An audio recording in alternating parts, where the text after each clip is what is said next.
और धन्य है सभी पदयात्री। इतना अपार कष्ट आपको हुआ, इतनी पीड़ा आपको उठानी पड़ी।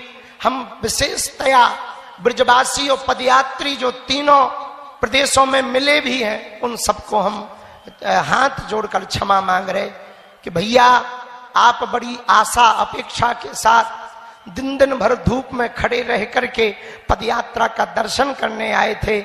आपको बहुत धक्का लगे होंगे, बहुत चोट भी लगी हुई होगी, थोड़ी मोड़ी चोट लगी होगी, पर आपने अपनी श्रद्धा नहीं खोई, समर्पण नहीं खोया।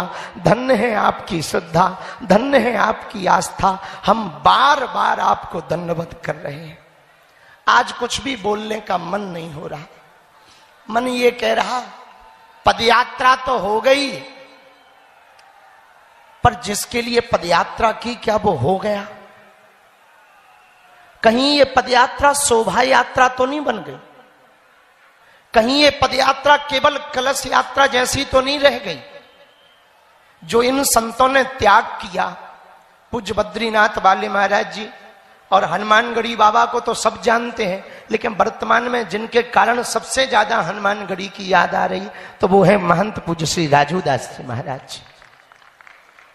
इन सब संतों ने बड़ा कष्ट सहा, छोटे छोटे बालकों ने कष्ट सहा, धक्के खा गए फिर भी उठे। वृद्ध माताएं व्हील चेयर पर पदयात्री चले, कलश लेकर पदयात्री चले, केवल इसलिए चले कि हम यदि हिंदू एक हो जाएंगे तो भारत में दंगा नहीं गंगा बहेगी। और एक बात कहें, हम थके नहीं हैं, बस थोड़ा सा सोच रहे हैं कि अब ये तो हो गया, अब आगे क्या करना है उसकी तैयारी कर रहे हैं। न हम थके हैं न थकेंगे, न हम रुके हैं न रुकेंगे। पदयात्रा हमारा विचार और केवल संकल्प इतना था कि पदयात्रा होगी तो हिंदुओं की आने वाली पीढ़ियां बचेंगी, तुम्हारी संतति बचेगी, तुम्हारी संपत्ति बचेगी, तुम्हारे मठ बचेंगे, तुम्हारे मंदिर बचेंगे, तुम्हारी बेटियां बचेंगी और तुम्हारी रोटियां बचेंगी। हिंदू बच जाए, हिंदू एक हो जाए और हिंदुओं के अंदर जो एक छुआछूत भेदभाव का दाग लगा है वो दाग मिट जाए। हिंदू अपना डर छोड़कर घर से बाहर निकल आए। केवल इसी के लिए पदयात्रा की। पदयात्रा के प्रारंभ में ही लोगों ने धमकाने का काम किया, लोगों ने विरोध किया, यहां तक कि अद्भुत आस्था आप सबकी देखें भैया। धन्य है आप लोग, धन्य है आपकी आस्था। बम विस्फोट हो गया, पूरे देश में हड़कंप दिल्ली के बम ब्लास्ट की हुई, पर धन्य है सनातन हिंदुओं, तुम बम का विस्फोट होने के बावजूद भी डरे नहीं, आगे बढ़े और चलते रहे चलते रहे। और आज हम सब वृंदावन पहुंच ही गए, आज ठाकुर जी की नगरी पहुंच ही गए।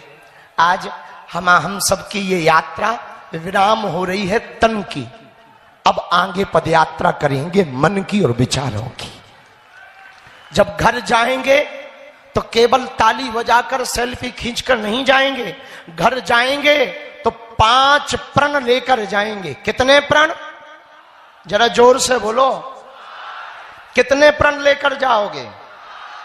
कौन कौन लेकर जाएगा? हाथ उठाओ।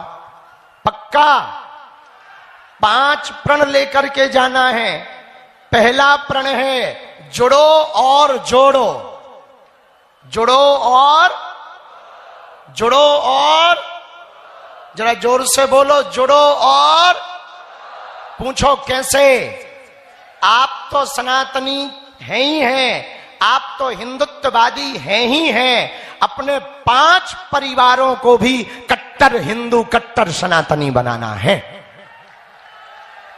मात्र 5 रिश्तेदार या 5 मित्रों को। दूसरा प्रण भगवान अभियान। क्या? भगवान अभियान। अपने हर घर के बाहर जो आप ये धर्म ध्वज लेकर आए हैं, जो लेकर आए वो लेकर जाना, अपने घर पर लगाना और सबको बताना ये वही धर्म ध्वज है। हिंदुओं की एकता की ताकत जब सड़कों पर लहलहा रही थी, ये धर्म भी तब लहरा रहा था। अथवा जिन पे नहीं है वो ले लेना, तीसरा प्रण, ये दूसरा मानोगे? अरे जरा जोर से तो बोलो, पक्का? पांचवें में अब तीसरा प्रण। तीसरा प्रण भी मानना बहुत जरूरी है। मात्र 5 मान लो तो भैया अपनी पदयात्रा सफल हो जाए। तीसरा प्रण है साधु संतों का कमंडल और बागेश्वर धाम का मंडल। जब जब देश के हिंदुओं पर खतरा आएगा, सबसे आगे आएगा। चाहे 1000 काम छोड़ने पड़े, 100 काम छोड़ने पड़े, इस पदयात्रा के मध्य में बहुत से आर्मी वाले जो आर्मी में हैं वो सैनिक वीर आए और हमने कहा कि आप सरहद जो सेवा क्यों छोड़ के आ गए, ड्यूटी क्यों छोड़ के आए? बोले गुरुजी हमने 15 दिन की छुट्टी ली है, देश की सेवा तो हम कर ही रहे हैं, पर देश के अंदर भी एक सेवा जरूरी है। सनातन बचेगा तो हमारी वहां की लड़ाई थोड़ा कम हो जाएगी, वहां हमें थोड़ा सुकून मिलने लगेगा, इसलिए हम आपके साथ आए हैं।